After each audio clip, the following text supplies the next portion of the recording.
Hey there, this is Jared Turner. This week we're revisiting an episode about a question that many people ask: how to find the perfect tutor. Let us know if you find this episode at all helpful. Our guest interview is with the illustrious Lucy Jak-Lax. A quick update on her: she just recently won a China-Australia influencer competition, and she'll be in Shanghai this fall of 2023 to promote her new music. Check it out and enjoy.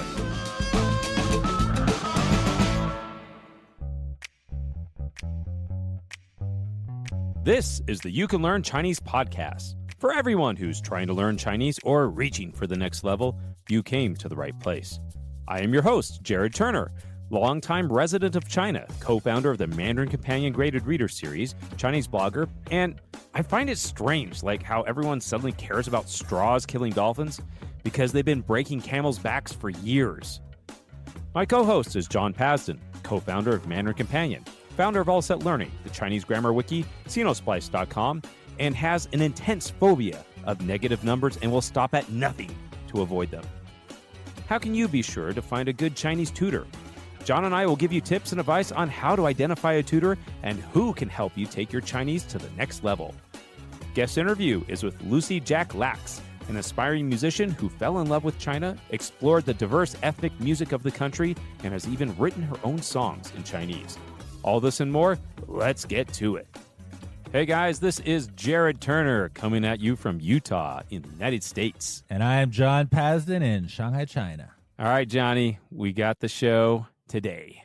And before we kick into things, we've got a couple of reviews.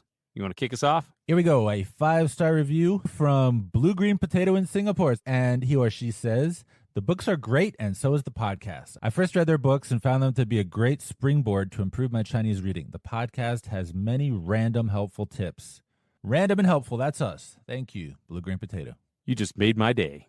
Okay, we also have another review, and this came in an email from James Anderson. So, James, appreciate you sending out this email, and I'm going to paraphrase a little bit of what he said.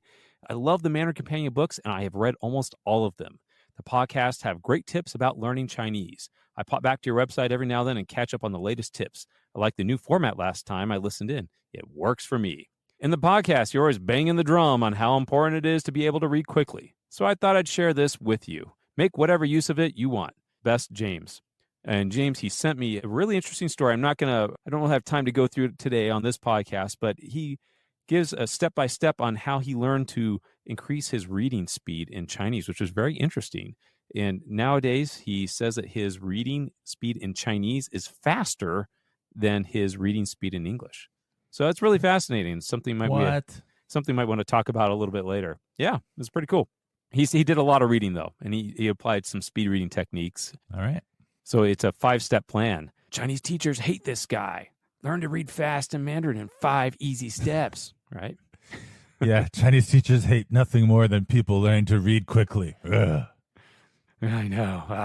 Trying to keep us down. All right, so today we're going to talk about tutors. A lot of people are out there looking for Chinese tutors to help them learn Chinese. We're specifically talking about freelance individual tutors, right? That's right. And this is a big demand item right now because a lot of people, they can't go to school. A lot of people are looking to keep up their Chinese or take this time that they have when there's a little more time during the quarantine process and try to learn a little bit more Chinese. Yeah, and tutors is one thing I have a lot of experience with. It's how I got my Chinese up from intermediate to being able to go to, a master's program in Chinese with Chinese classmates.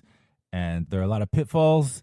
I think tutors can definitely be the best, the most cost-effective way to do it, but it is by no means a sure thing. And also to preface this, maybe John won't quite say this, but with All Set Learning, it's essentially what you guys do. It's individual tutoring, right? I mean, you provide a bit of curriculum, but it's really customized to people. So additionally, this is something you have a lot of experience in, and specifically working with tutors to help them teach Chinese effectively to people. Right. So at All Set Learning, we try to take the best of both worlds of tutors and schools. So you have the personalization associated with tutors, but then you have a bit more control and management associated with schools. Because, some of the biggest pitfalls with tutors are scheduling or them not really knowing how to design a curriculum. So those are some of the things we're going to talk about if you've decided to go it alone and find a tutor on your own. And to preface this, John, just so we have a frame of reference, How many Chinese teachers have you worked with over the course of your business at Allset Learning? Oh man, some of them are long-term and some of them are shorter term. It's got to be around 150. Okay, so you have a little bit of experience in this area. Yeah, I mean, that doesn't mean they've taught me, but I've trained them. I've done demo lessons with them and evaluated their teaching. And I've gotten lots of feedback from my clients on the tutor strengths and weaknesses. So yeah, it's something that I'm always involved with every day. All right. So then, oh wise one, what should we look for when we're looking for a Chinese tutor? All right, so I want to start with something that I think is obvious, but at the same time, not so obvious, which is experience. So everyone knows, oh yeah, I want to find a tutor with experience. Sure, that's a no-brainer. But what does that mean really? Because if your indicator of experience is just, I've been teaching Chinese for X years, and they put that on their resume, that doesn't necessarily mean anything. Oh, this is so true. This really relates to, honestly, like any job. I mean, I've worked in market research, and I remember there was one guy who worked for our company. He had 10 years of experience, but it was like, what kind of experience did you have? It was doing some things that I, in my opinion, wasn't quite qualified to work on it when I was working with him. But yeah, so it's not just like, oh, have you been a teacher's aide? Have you been planning stuff? Have you been kind of a cog in a wheel? Or are you just kind of like developing your own things? And what kind of success have the students been having? Okay, so I think one of the first things you need to look at is what kind of experience they have, like you're saying. So for example, classroom experience. If you're hiring someone who has classroom experience for their first ever one-on-one tutoring gig, you might find the experience to be a bit classroomy. If they've never done anything else, they're probably not so good at, customizing content and interacting in a fun way one-on-one. Yeah, that's a big deal because the dynamics on tutoring one-to-one is very different than that classroom experience. Yeah, so when we hire our tutors, we're looking for people with different kinds of experience. So a variety of experience tends to lead to a much more seasoned veteran of a teacher, someone who can think quickly on their feet. They're adaptable, and they probably just have a lot more going on in their imagination other than just let's get through this curriculum for this textbook or this class. That keys into one of the dynamics that happens in a classroom is that the teacher typically, they teach towards the middle. And what that means is, they're teaching towards the average, where the average student is. So the students who are maybe more advanced or getting ahead, it's almost like they have to put on the brakes a little bit. And the students who are behind, you maybe need extra support and maybe don't always get that support to kind of catch up to where everyone else is. So it's like that tutor, they need to be cognizant of that, right? And that's why you're hiring a tutor. You're not hiring a tutor for a classroom experience. You need specific, individualized, and adaptive instruction. Right. So this is something that you can totally gauge by looking at a resume or someone's, list of their work experience. Have they had classroom experience only, or have they had tutoring experience or other kinds of experience individualizing a learning process? So that's something that you can see. In some cases, if they've taught Chinese for 20 years using the same textbook in the classroom, it's like they almost will have trouble unlearning their classroom approach, maybe more trouble than someone with a lot less experience. Another thing, though, and this is something that you can't really see until you start doing a demo lesson or your first lesson, is how they interact with you. So one important thing is, do they just praise you nonstop? I mean, I think we've all had the experience of being praised by Chinese native speakers for having amazing Chinese. But, if you're elementary level, your Chinese is not amazing, and the teacher just won't stop being like, whoa, gushing over your Chinese. To me, that kind of smacks of inexperience, because if a teacher has had a lot of learners of different levels, they're going to be encouraging. They're not going to put you down or anything, but they're not going to be flipping out all the time about your Chinese. What's most effective that they find in psychology is that you don't praise the result, you praise the effort, right? So it's kind of like, oh, no, your Chinese is so good, because that gives you kind of that fixed mindset, right? That so she said it's good, so I always have to be good. Therefore, it actually, psychologically, it makes you a little more adverse to taking risks, because you always want to be able to projecting that, successful or the good Chinese. But instead of just, hey, you really tried hard, that was a good effort you put in. It wasn't right, but I see where you're going with that.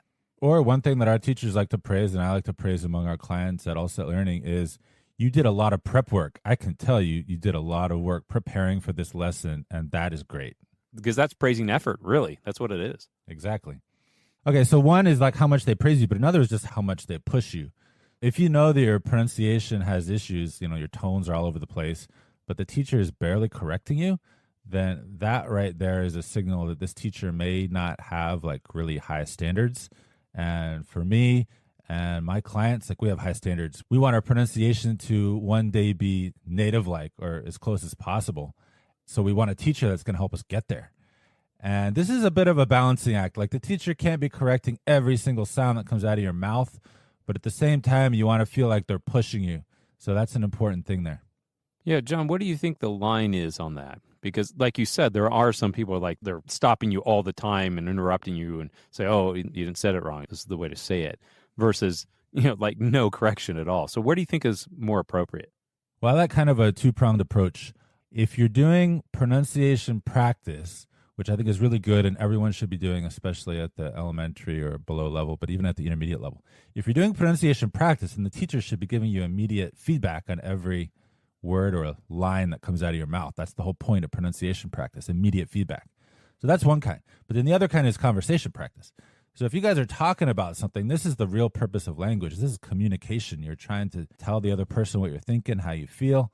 And if you're interrupting everything that's coming out of their mouth, then the communication is getting stifled. And that's just annoying. Some people are more tolerant of it than others. But as a general rule, a teacher should not be breaking up the communication at every pause. So when it comes to conversation practice, I tell my teachers to make little notes on the things that the client is consistently saying wrong, especially if you, for example, suspect that they learned the tones wrong for a certain word or something like that. Make little notes on these. And then after the conversation kind of winds up or comes to a natural stopping point, then you deliver the feedback, the corrective feedback. That sounds like very good advice. So I think this is even probably helpful for people out there right now who have a tutor that's maybe, maybe a little overzealous in some of these areas. So what would you recommend to someone who's learning right now through a tutor and their tutor's doing this? How would you recommend to their tutor that they actually change how they're doing things? Well, we actually have a blog post on All Set Learning about this, so we could put a link in the lesson notes. One other form of correction that I think is really great, and it's especially good for intermediate learners who are trying to maintain the flow of the conversation, is something called recasting. The way this works is the learner says something, and it's a little bit wrong, and then the teacher repeats it, like questioning, like a confirmation, did I hear you right? But as they repeat it, they're actually correcting it. And then the learner, if they're, a little bit observant, they'll pick up on this and then they'll correct themselves and just keep going. So it's not like, stop, you made a mistake, I have to correct you. It's like a gentle reminder, like, oh, you mean this word? And they're like, yeah, that word. And then they keep going. And the nice thing about this is if they're talking about a special topic and there's a key word that they're going to be using over and over again, but they're pronouncing it wrong, then it's nice to get the correction early on so that they can start repeating it correctly and get that reinforcement rather than saying it wrong 20 times, then finding at the end, you got that word wrong 20 times. So what else is important when we're looking for a tutor? All right, so I think that pretty much covers experience. Those are some things that you can definitely look for as a learner. I think personality is really important, though. This is a person you're going to be having long conversations with, especially if you're intermediate level or higher. You're going to be having real conversations, not just, what time do you get up in the morning? So personality is super important. And if the teacher doesn't have any interests in common with you, then I would say that's kind of a red flag. So we're just looking for fit and personality or commonalities and interests? Yeah, like do you enjoy talking to them? If you love movies and they never watch movies, or they love books and you don't read books, those could be some red flags, right? Because if you're at a level that you can actually discuss this stuff, then some of the stuff you might want to discuss is not something they have any experience with, right? Well, I guess it makes sense just because, if you want to talk to this person, one of the key things about having this tutor is to improve your overall Chinese, and speaking and listening skills is a key element of that, right? So if you have nothing to talk about or it's stilted conversation with this person, then yeah, that's going to be a problem moving forward. Yeah, I mean, you can still do it. You can make progress with a teacher who's like kind of boring and just a taskmaster type. You can, but if they're interesting and the conversation is part of what motivates you to keep improving and keep showing up to all your lessons, then I think that's a better situation to be in. So this leads also to like the next aspect, personality traits, and so this is not just like commonalities or interests, so to speak, but like, what's this person really like? And, there's a lot of things I think that are important here. One, I think is good to highlight on is like patience. I mean, it takes patience to communicate with someone who's not good at communicating, in that language. Someone who keeps making the same tone mistakes over and over, right? Exactly. One of the things too that I found when I've worked with some other people who have, been helping me learn Chinese or something is that they don't jump in too quick to like rescue you. It's like you need to let that person struggle a little bit because a lot of times they've studied the word, they studied the phrase, they know it. It's somewhere in their head, right? And they just need to make that connection. And there's sometimes, I've struggled like that. I still struggle like that sometimes. And sometimes that person's just like, oh, you mean this, right? And you're like, yeah, that's it. But I knew that. I just wanted you to give me a second and, let me figure that out, make that connection, that neural pathway I needs to form. And so that's one of the elements of patience. They need to have patience to let you struggle. And at the end, if you can't get it, then you need help. And okay, that's fine. Yeah, I find that that's something that differentiates a experienced or a really good teacher and one who's less experienced is not just having patience, but knowing how to use it. So a lot of times the teacher will jump in when if they just wait like half a second longer, the person will get it on their own. And that act of struggling and getting on their own leads to direct progress. Another thing that I've seen teachers do, which is really cool, is the student is talking, they make a mistake that the teacher has corrected many times. And rather than correcting them again, the teacher just gives them like a look, like, come on, you know how to use that, bah, or whatever. And then they're like, oh, yeah. And then they correct themselves. And, being able to correct themselves with just a tiny little nonverbal prompt can make a big difference in progress as well. I think I know what you're talking about. So there's like, come on. We've been here before.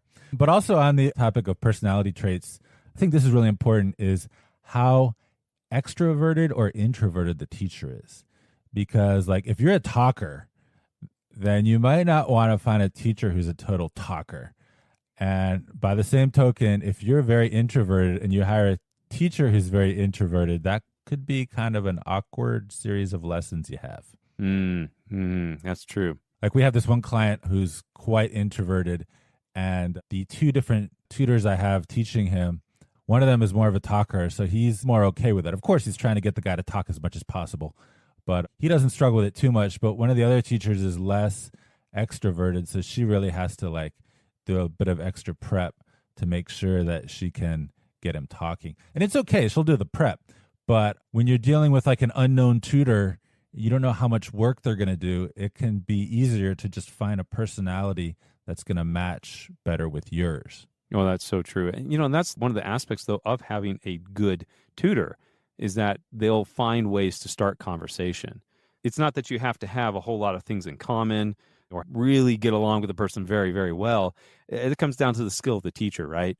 It's like, can they have prompts? Can they have things that are going to be able to elicit conversation or elicit discussion, give you opportunity to use your language, and also use it in a way that's engaging and relevant to you? Right. And I mentioned like some teachers are more extroverted, but they should never be extroverted to the point that they're just listening to themselves talk. The point of a lesson is to get lots of good practice speaking. And of course, some teachers are going to be more extroverted than others, but they need to be good at getting you to talk.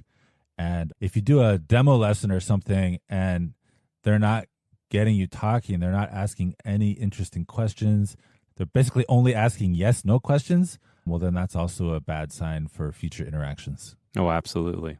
Okay, so we've covered experience and personality. Number 3 on my list, and the last one, is a very practical one, but I think it's also important, and that's just availability.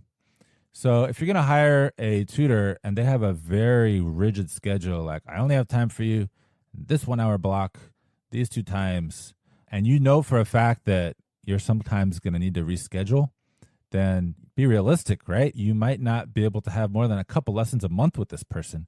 And even if they're good, if that's all you're going to be doing with your Chinese, that's not enough.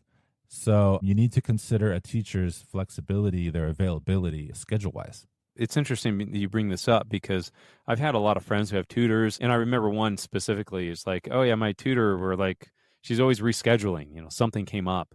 And, this might be also when you're looking at a tutor, it's like not every tutor is like a full-time tutor. This might be something that they're doing on the side. And that's totally fine. But sometimes they're involved in a job or something that takes a lot of extra time, or projects come up, they have to work overtime, they reschedule all the time.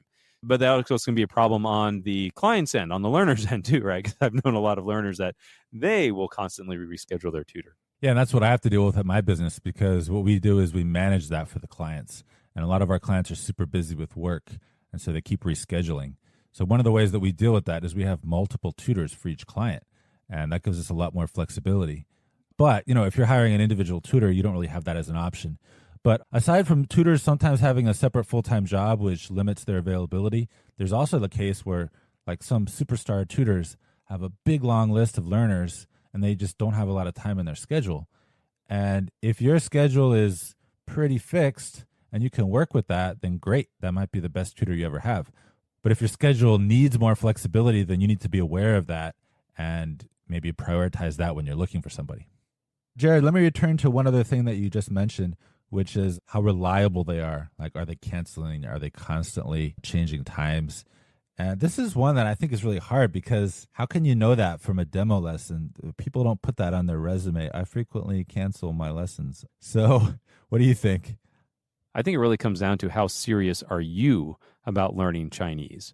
Because if your teacher is not serious and you are, then, you probably should find someone who's on the same level of, seriousness, if you will. You might need to find a teacher that's a little more professional, who can be willing to work with you and just be there when you need them.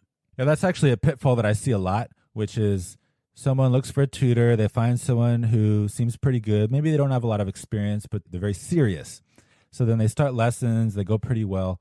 But as time goes by, they kind of become friends, and they notice the teacher's doing less and less prep. And for some people, like, it just devolves to the teacher showing up and like, what do you want to talk about today? And, no prep. And they just feel like they have no direction, and they're not getting much corrective feedback or being pushed at all. That is something that you need to be aware of. It does happen. And it can sometimes be awkward to be like, I don't think I want to keep learning lessons with you. So a lot of times people just make up an excuse to end the lessons and they find a new tutor. But that's just one of the things that you have to be aware of with tutors. That can happen. And are you someone who's going to be too embarrassed to ever end the lessons? Or are you going to, like, really pursue excellence and, sometimes switch tutors if you have to? That's kind of up to you. I think this brings up another aspect about all of this, is that, the cousin of tutors would be like a language exchange, right? And if you have a tutor like who's doing this, they're just showing up, no prep, what do you want to talk about? You might be able to find just a language exchange partner, and you may be able to get to similar results. And for those of you who may not be familiar with the concept of a language exchange, what that is you'd find like another Chinese person who's learning English, and you can get together with them and you can practice your Chinese with them, and they'll get to practice their English with you. So, those can have hit and miss a little bit. It can be a language partner, language exchange. But John, what's your opinion of like language exchanges? I think they're great, especially for poor students. I did that when I was a student, and I made a great friend when I was still at University of Florida. It didn't help my Chinese a ton, but it helped a little bit, and it really helped my cultural understanding of China. And at the time, I was planning to go to China, and I'd never been there.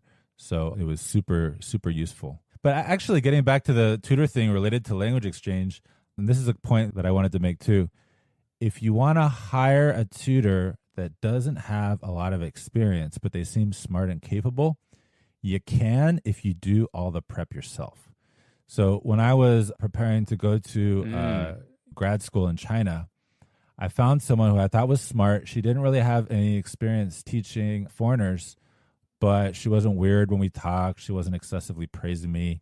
She was pretty interesting. She checked a lot of the other boxes. I did the lesson plans. Like, this is what I'm going to do. This is what I need you to do. And then as she did it, I would give her feedback. And so I was teaching her how to teach me, and then she was helping me learn Chinese, and it worked pretty well. But that was quite time intensive. And fortunately, at that time in my life, I had the time for it. Oh, that's really clever. Also throw another aspect out there that I've had people contact me directly asking about this and explain what they've done with graded readers, is they just have this other person. It could be a tutor, and it could also not be a tutor, right? Just like what you're saying, someone who's, maybe capable, but not a lot of experience, but you're just reading the same book together. You can read like, The Secret Garden, and you come and you discuss the first chapter. You just have kind of a discussion about the book. So it only takes your prep on reading, and they just need to take, they're going to read 10 times faster than you anyway. And you can just talk about the book, and that can be quite effective. Yeah, they can literally read a chapter of the book in like 2 minutes. And we have discussion questions in the back of the book too, so they don't even have to come up with their own questions. Obviously, they should, but to just get the ball rolling, you can use the discussion questions that we offer. And John, I think I have to bring up one thing that I think is really important when you're selecting a tutor, or it just makes a good teacher, period. And this is someone who can understand the learner's perspective. This became so apparent to me when we started Mandarin Companion. Gosh, what are we, 8 years ago? Because I remember the early days when we were finding writers to write our books, and you had a bunch of potential writers. We had found a lot of people from different sources. And when we looked through the samples of what we had people write, the best ones, there was like 4 or 5, I'm like, hey, these are good. But they were all tutors. They were all people who had tutored, Chinese learners for some period of time, and they understood how they struggle with the language. Yeah, I remember back then you were of the opinion in the very beginning that we should find someone who's like an experienced writer, someone who really knows how to craft a plot. And then when we looked at the samples, you're like, oh, that's the difference. Yep, my perspective changed that day. Experience means you're learning about the learner. A Chinese teacher who, has never been a foreigner learning Chinese can only kind of vicariously experience what it's like to learn Chinese. But the more they have that experience, the more they can start to understand what it's like. Native speakers, some of them have more aptitude for this type of empathy, but it's important to have a good idea of what's hard and what's not. Things like tones. You don't just get them in a week. They're a long-term thing. They're hard. And so someone who understands that is going to help you a lot more.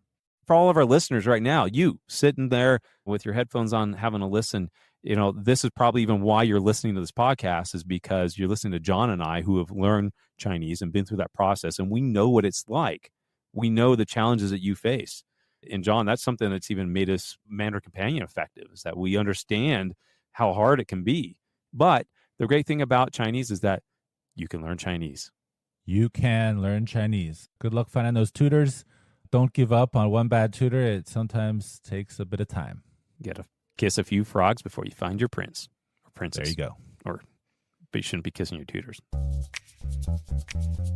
All right, now we have a word from our sponsor. And our sponsor is Mandarin Companion. So today we want to talk about one of our awesome books called Great Expectations. And this book actually has a very special status in the world of Chinese learning because it is the longest story you can read in Chinese for learners, to my knowledge. Because, it has 2 parts. Each part is, oh man, I'm blanking on how long it is. Long. So you put those together, you get double long. And, it's all at level 2, which is 450 individual characters. Yeah, each book is roughly, I think, 14 to 15,000 characters long. And when we wrote this book, we had planned on just doing one book. But when we got into it, Charles Dickens, his plots are very involved. And we had a very watered down book that just, it wasn't good. And so we just realized it had to be way bigger. That's not how I remember it. I do. I remember reading that. I'm like, we just glossed over all this huge plot points and we skipped this and that. No, but see, at that point, we were already at a book and a half, remember? We were like exactly a book and a half length, and we wanted to bring it down by another, X% to make it short enough for a regular level 2 book. It just wasn't going to happen. We couldn't do it. So we just made it longer. So we just go big or go home. So Great Expectations, it is a fantastic story. It's one of those stories that gets better with age. And honestly, the end of book 2, it's put people in tears. It put me in tears. The first time I read that, you're just like, oh, and you just want the story to go on, but it just doesn't. But it's a very special story. So you can go out, get it today. Great Expectations. It's a level 2 Mandarin Companion book. And John, we're also going to be putting out some more level 2s this year. So stay tuned. They're coming. Okay, now we have rants and raves. John, what do you have today? Okay, I have a rave. An apology in advance. This is a first world problem, foreigner in China rant. So the rant is, if you're a foreigner living in China and you're trying to use something like these codes which show that you haven't been exposed to the virus, you have to sign up through the app. But they don't allow you to use a passport. You have to have a Chinese ID. Oh, really? You just can't do it. So all these places won't let you in unless you have this code, but you can't get the code unless you register through the app, and you can't register through the app unless you have a Chinese ID. So because you're a foreigner, you're effectively excluded. Yes. But they don't mean to exclude you. You just are. That's how it works. So you supposedly can register through WeChat, but they don't allow for a passport registration. You supposedly can register through the code's own app, but it also doesn't work because you need a Chinese ID. The only one that does work is Alipay, which allows you to choose passport as a form of ID. So I was going to do that. And then Alipay is like, nope, you got to validate your account by linking a credit card. Okay, I have a Chinese credit card. Oh, you do? You know what's going to happen? Yeah, I have a Chinese credit card. My wife vouches for me, so I can do it. You're one of the few foreigners that have a Chinese credit card. That's not easy to get. Well, I got it. Thanks to my wife. She's amazing. But anyway, it's like, add this credit card. Okay, add the credit card. No problem. I have one. It's legit. I've been using it for years. And it's like, no, your name's wrong. It's like, no, that's my name. It's like, what? Add the middle name? Nope, still wrong. Change the order? Nope, still wrong. Anyway, it took like so many tries to put my They English wouldn't accept name. John Tiberius Pasden, right? It would not. It also had to be all caps. I found out in the end. If it wasn't all caps, it was wrong. Yeah, So that's normal bank stuff there in China. Yeah, all right. So that's my Well. In the end, it ended happily, and I got my code, and I can be admitted to places that require the code now. But it was pretty frustrating. Like all the KTVs. Yay. Well, you need codes to get in there? I wouldn't know. KTV, whatever. Jared, I know what you're gonna rave about. Go ahead. All right, I have a rave today. It's a KTV. No, I don't. So I do have a rave, though. You had a rant, so I've got a rave. And this is something that my kids have been using, and my wife got a bunch of these, and they kind of enjoy it. It is these calligraphy felt mats. And these are popular around China, and they're kind of fun. So if you are practicing writing characters, and, I bag on writing characters all the time. But, there are people who do that, and it's kind of fun. You can fill out notebooks, but this calligraphy mat, what it is, you have a brush, and you have the mat. You just need a cup of water and put your brush there, and you can paint, in water on the calligraphy mat. And it has, I think I'm looking here, it has 24 squares on it. And usually by the time you're going through, you get to the last square, the first ones have started drying out, and it kind of clears up again. So it's going to be a fun way to kind of practice and write characters.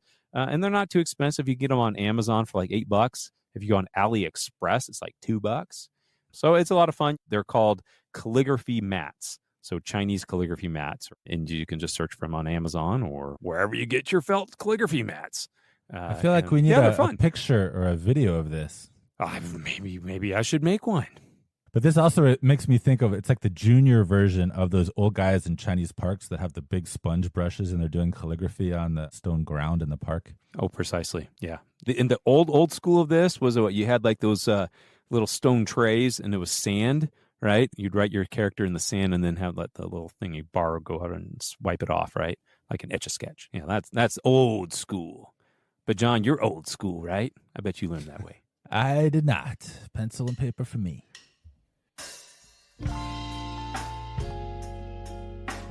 So my name is Lucy Jak-Lax. I'm from Sydney, Australia. And basically, I'm a musician and I'm trying to write Chinese music. That is Lucy, hailing from the land down under with a delightfully Aussie accent to match.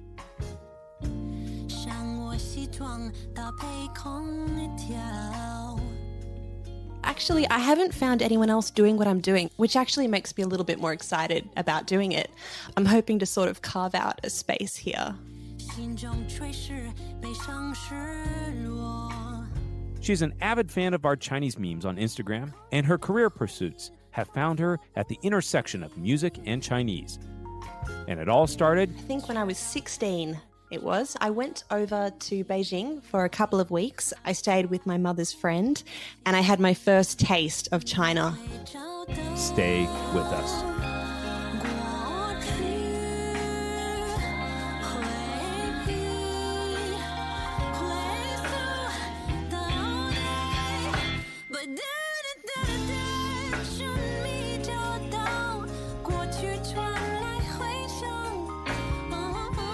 But I still want to know a little bit about this trip when you were 16. Like, what was it about it? Like, you went to China. You went with your mom, did you say? No, I just went by myself. Oh, you went by your, like, okay, who does that? There's not a lot of 16-year-old girls that say, okay, I'm going to go to another country by myself. So, like, how did this all come together? And, like, what specifically happened when you were there that really caught your interest? Ooh, okay. It's sort of hard to remember what it was exactly. I just remember coming back with this real feeling of wonder around China, this new interest and fascination. I think in general, experiencing how different it was over there compared to Australia.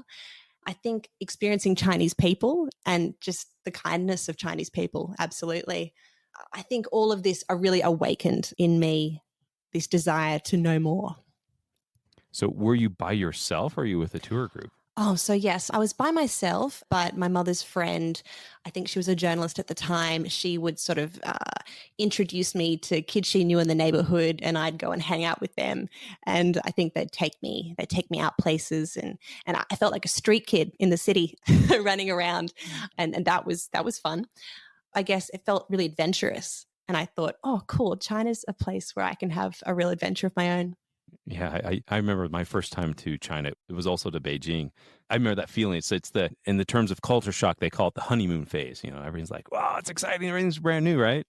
Absolutely. The culture shock phase. That's actually funny that you said those two words, because later in my life, I worked for this social enterprise called the China Australia Millennial Project for about a year. And they were all about bringing Chinese millennial entrepreneurs together with Australian millennial entrepreneurs and creating these, I'd say, mutually beneficial bilateral businesses together. And I was personally involved in one business, and we called our project the Culture Shock Experiment. And it was this TV show idea that we had where we would send an Australian person to China and team them up with a modern Chinese, sort of a young person, and then give them that honeymoon culture shock that you're talking about and film them falling in love with China. Because I also think that when you do talk to young people in Western countries and you ask them about China and you say, okay, so when I say the word China, what do you think of? And they say, okay, the Great Wall. And they say, yeah, dumplings. And it's just all this really stereotypical stuff, which I feel is not modern China and not where my love is, my heart is. Yeah, I can understand that. I remember before I went to China, I mean, I knew it's like, you know, a big country, but I didn't grasp the reality of it. I don't know what I was expecting, but I think somehow in my mind I had like dirt roads and mud huts, you know. But you know, you get there, it's like this huge modern city, like comparable to like New York. Really was mind-blowing experience. Absolutely. And even, I guess, in Yunnan, traveling around that province and seeing all these giant mountains and lakes. And I just thought that sort of scenery was just in Europe or something. I didn't realize that it existed in China. There's amazing hidden gems around China. It's like, if you think of your home country, there's always some place that you've never been, or it's a popular tourist attraction, or even maybe not so popular, but it's beautiful. But take that to any other country, like, you know, like China. There's all these hidden gems all around the country. It's a gorgeous place. Absolutely. I think unearthing those hidden gems is what's going to be eventually what draw people back to China. Yeah. But this whole trip, it's something that just sparked something in you. So you said, hey, you got into start learning the language. I mean, what was the process for that? You start taking classes, you start studying by yourself. What happened? Yeah, so it was sort of gradual. I just generally learnt a little bit in high school, but I had to do long distance education because no one else wanted to learn Chinese. And I've got to say, I didn't really learn that much in that time. And then I continued again at university and then did some exchange over in Yunnan, as I've said. I've done that sort of on and off throughout my life, learn a bit of Chinese, and then I've stopped for a while and I've forgotten all of it.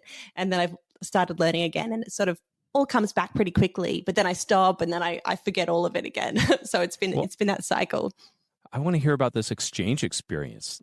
So we went to Yunnan in Kunming, but we also traveled around to Dali and Lijiang. Oh, yeah. You know, lots of beautiful. amazing, beautiful places. Again, I had no idea these places existed in China. Yeah. I thought it was all these I know the cities. crazy thing is, you probably didn't even know Kunming existed before for the exchange, No right? way. It was how many million people there? It's like, I don't know, 5, 10, I don't know.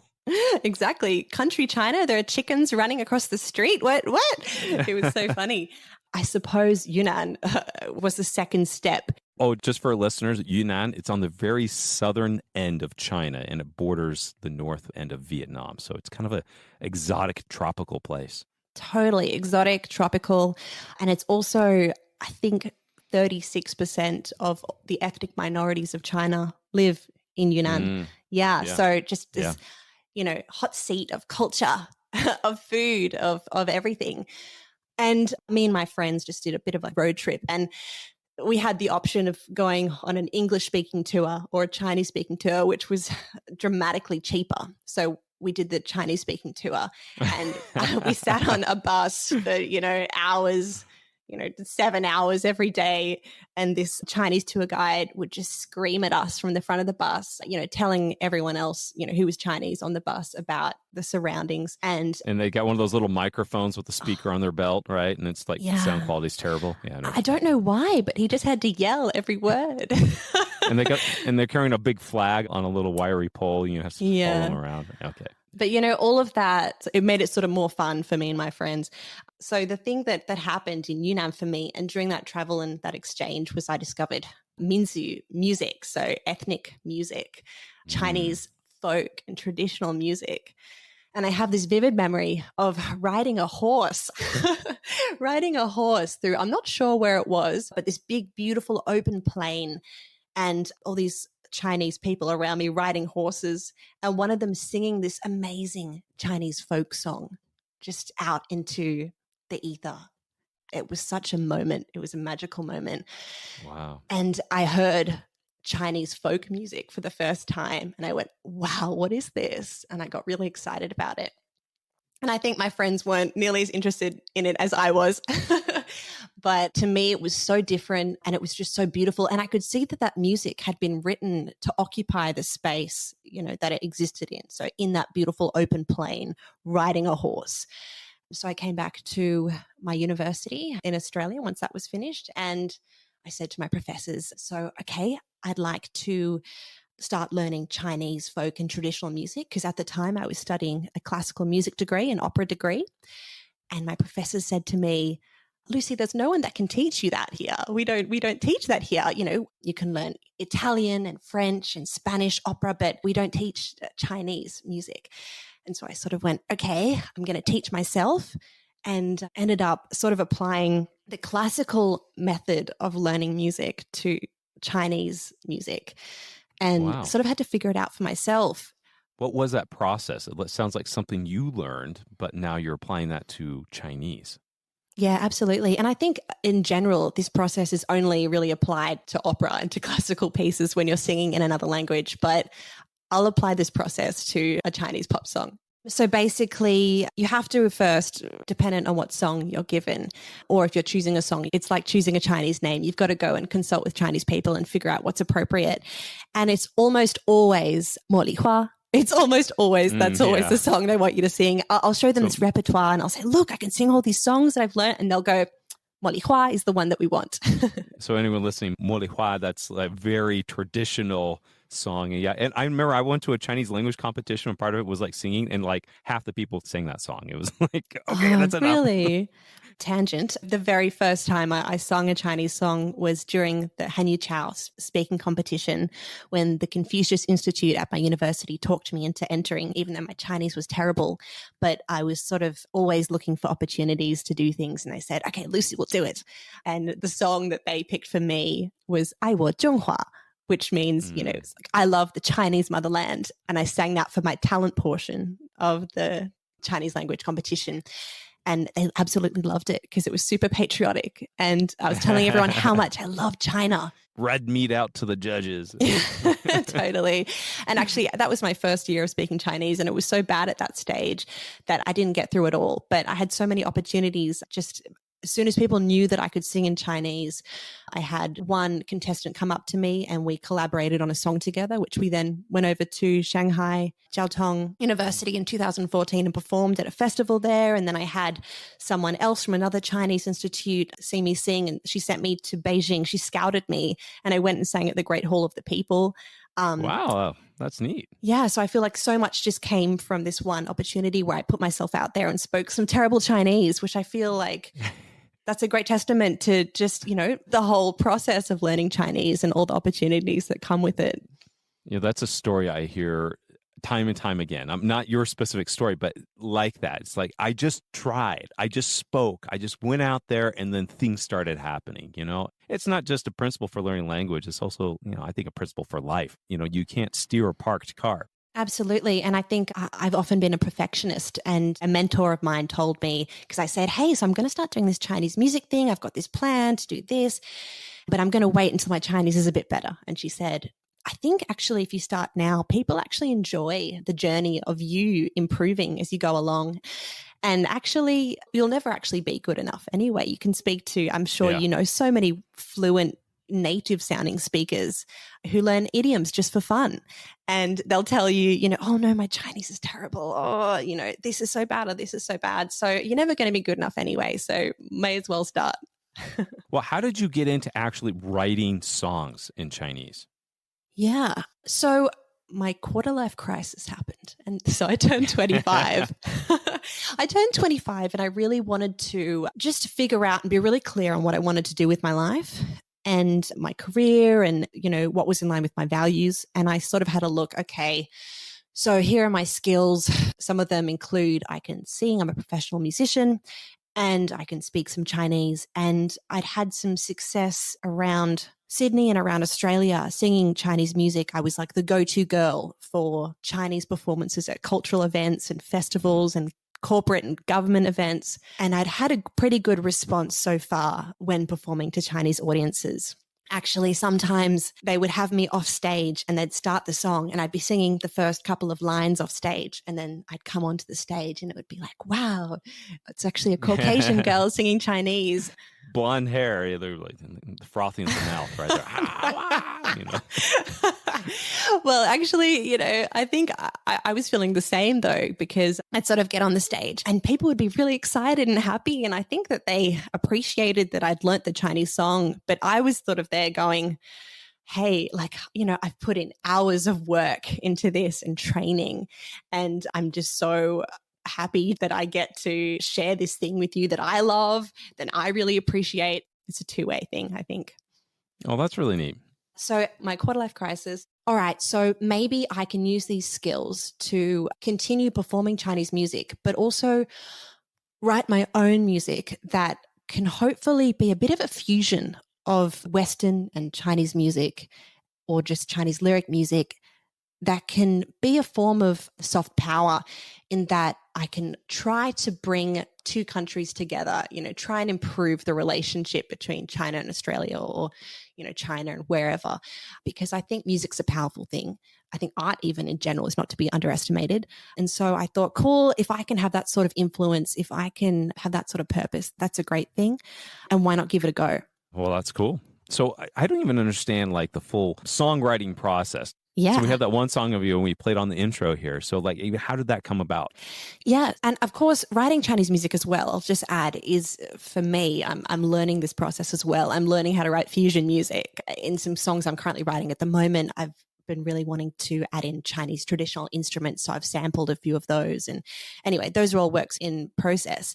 But the current song that I've released, the lyrical content is about China, but I'm looking for other ways to bring in stylistically Chinese musical concepts and to also collaborate with other musicians. But that one just came about, I suppose, when I was considering my future and what to do with it, and thinking, okay, cool. So I'm stuck in this situation right now that I'm not super happy about. I want to move on. I want to do more with my life.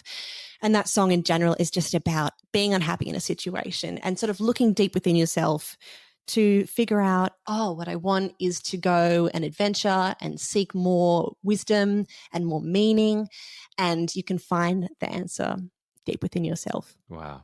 Okay, but writing those lyrics, I mean, come on, we're foreigners. Good examples like John. Anything he writes professionally or whatever, he can't even write a book in Chinese because, he's got to have a Chinese person read over that and make sure it actually sounds right. So did you have help? Obviously, I think you did, but, what kind of help did you have and how did you integrate that into the song? Absolutely. It is a collaborative process. And I think if it wasn't, then I wouldn't be doing it right because I don't know everything about China. I don't know everything about Chinese culture and even Chinese music yet. It's still stuff I'm learning. So basically, I wrote a rough draft. My Chinese isn't that great. That's also in process. It never is. Exactly. It'll never be. But anyway, we'll continue to improve. So I wrote a really rough draft and then I sent it to one of my friends to check over the translation. And then I sent it to another one of my friends to check over the translation until it had circled around about, I think, 8 different people and then came back to me. And then because lyrically, I think, when you're writing lyrics in another language, there are so many things to take into account. You want the verse, I guess it's got to have sort of a poetic style when you're writing lyrics for a song. You want it to be interesting. You want it to make sense culturally. You want the theme to make sense. Sometimes you want to involve slang. Well, one thing that's important as well is, stress on different syllables. You don't want to have like this big the moment where you're just singing the word the, that's not an important word. So there's lots that for me sort of go into writing lyrics and that I take into account when writing music. So I sort of had to convey that to the people that I was collaborating with in the translation. And so after they had all had a look at it and I told them, this is what you need to do, these are the things you need to include, but also I need to hear what you guys want to say about it as well. In the studio, I had a Chinese friend just come in and make sure that I was saying all the lyrics right, and doing it again and again, and hopefully getting it as good as possible. And it may not be the best, but I just hope with every project I can improve it a little bit more. How did you tackle like certain words that were hard to pronounce for you? Actually, I think being a singer, I think those things become a little bit easier for me because I'm a little bit more trained in doing that. And singing is just all about elongated vowels and then you just pop in consonants here and there. But I think also with a few of the j and r sounds, that's a bit more difficult when singing. So yeah, it was a little bit of a challenge, but I hope it sounds okay. No, it sounds great. I mean, I've listened to your song a couple times and, you've done very well. Thank you so much. So what's next for you then? I mean, you've got a song. How do you see Chinese fitting into your future? So what I'm hoping to be able to do is keep releasing music, keep releasing content that will engage with the Chinese audience. I'm mainly targeting a Chinese audience at the moment rather than a Western audience. And hopefully, if I can build a bit of an audience, then we can start to collaborate on larger projects. I'd love to be able to hire and pay, Chinese musicians and create big performances with them. I'm hoping that ideally, I would love to be able to perform in China, but also just collaborate in general with Chinese. I guess I'm really focusing on the Chinese musicians here because that is my expert subject here. So I'm hoping that I can, go forward in that direction. And I want to kind of hear from you, like, how has Chinese impacted your life? Like, where would you be if you had never started learning Chinese? If I'd never started learning Chinese, I'd probably have tried to be a musician here in Australia, which I have. And I've certainly been a professional musician here for a while. For a while, I was a backup singer for a female rapper. And, we'd perform at different festivals around Australia. And I had my own band and I worked singing at corporate events and those sort of things. But I think it would have been a whole world that I would have missed out on. I would have missed out on the whole world of Chinese language, Chinese culture, and Chinese music. And I would have been in this little bubble. And just, wow, now that I think about it, Chinese culture, Chinese language has really steered my life into a whole different direction, but I love it. It's just given me so much more knowledge, so many more connections. It's been so empowering. Something else I'm curious to hear from your perspective. All right, you're singing. And I know you speak Chinese and everything, but what about literacy? How has literacy in Chinese, how has that impacted your life, or even how is that important to you even now in learning, being able to read the language? Reading. I think certainly knowing how to read in Chinese has definitely helped me to learn songs a little faster.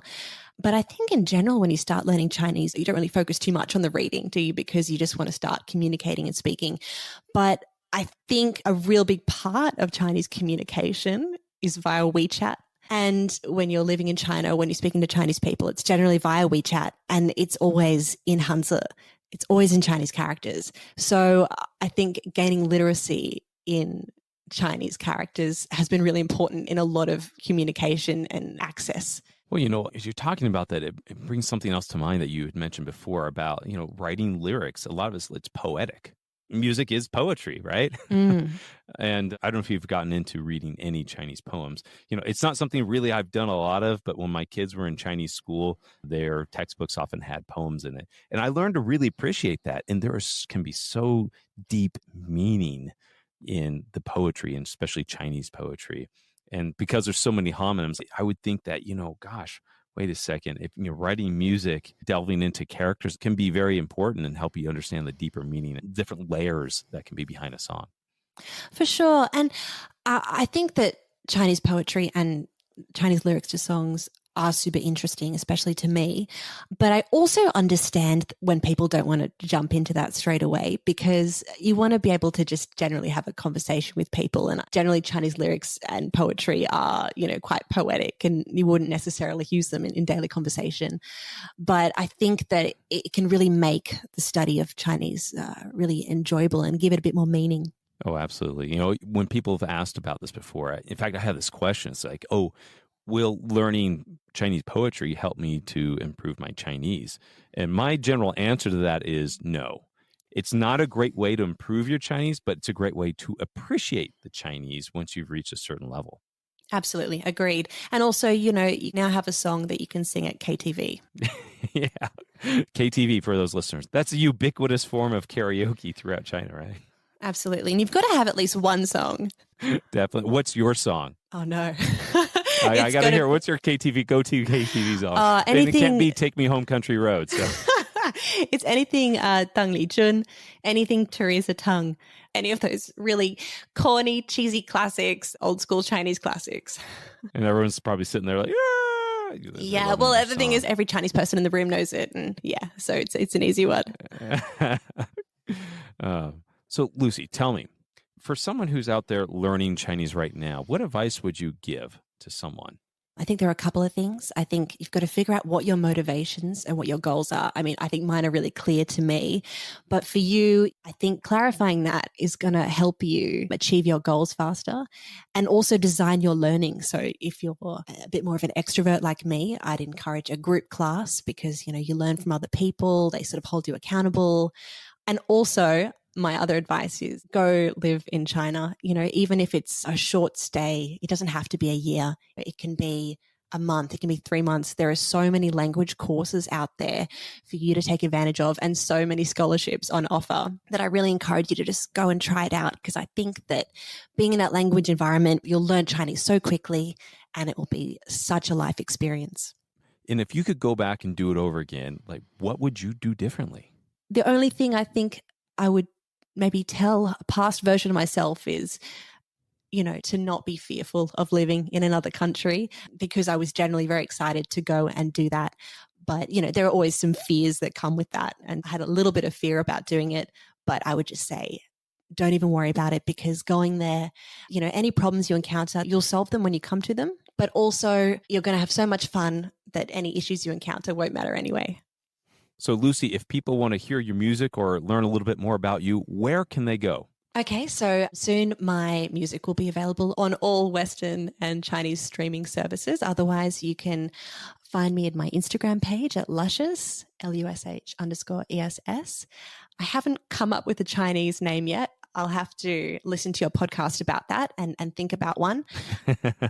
Well, that's great. Well, Lucy, thanks so much for taking the time to talk with us today. And I really appreciate you sharing this experience. This has been really fun to hear about your journey through Chinese music and learning Chinese and incorporating that into your life.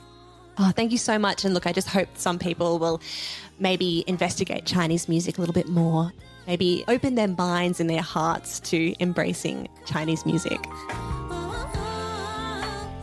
You have been listening to the You Can Learn Chinese podcast.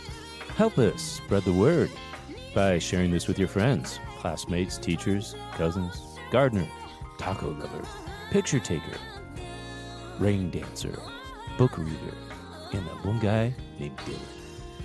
You can subscribe on iTunes or wherever you get your podcasts. And please write us a review so we know how we're doing. You can find us on Facebook and at MandarinCompanion.com. Apologies to John Cena. Hey man, we just ran out of time. The You Can Learn Chinese podcast is produced by myself, Jared Turner, and our editor is James Harper. Thanks, man. I'd like to thank our guest, Lucy Jak-Lax, and for allowing us to use her song on this podcast. And of course, thanks to my co-hosts, the man, the myth, the legend, John Paston. See you next time.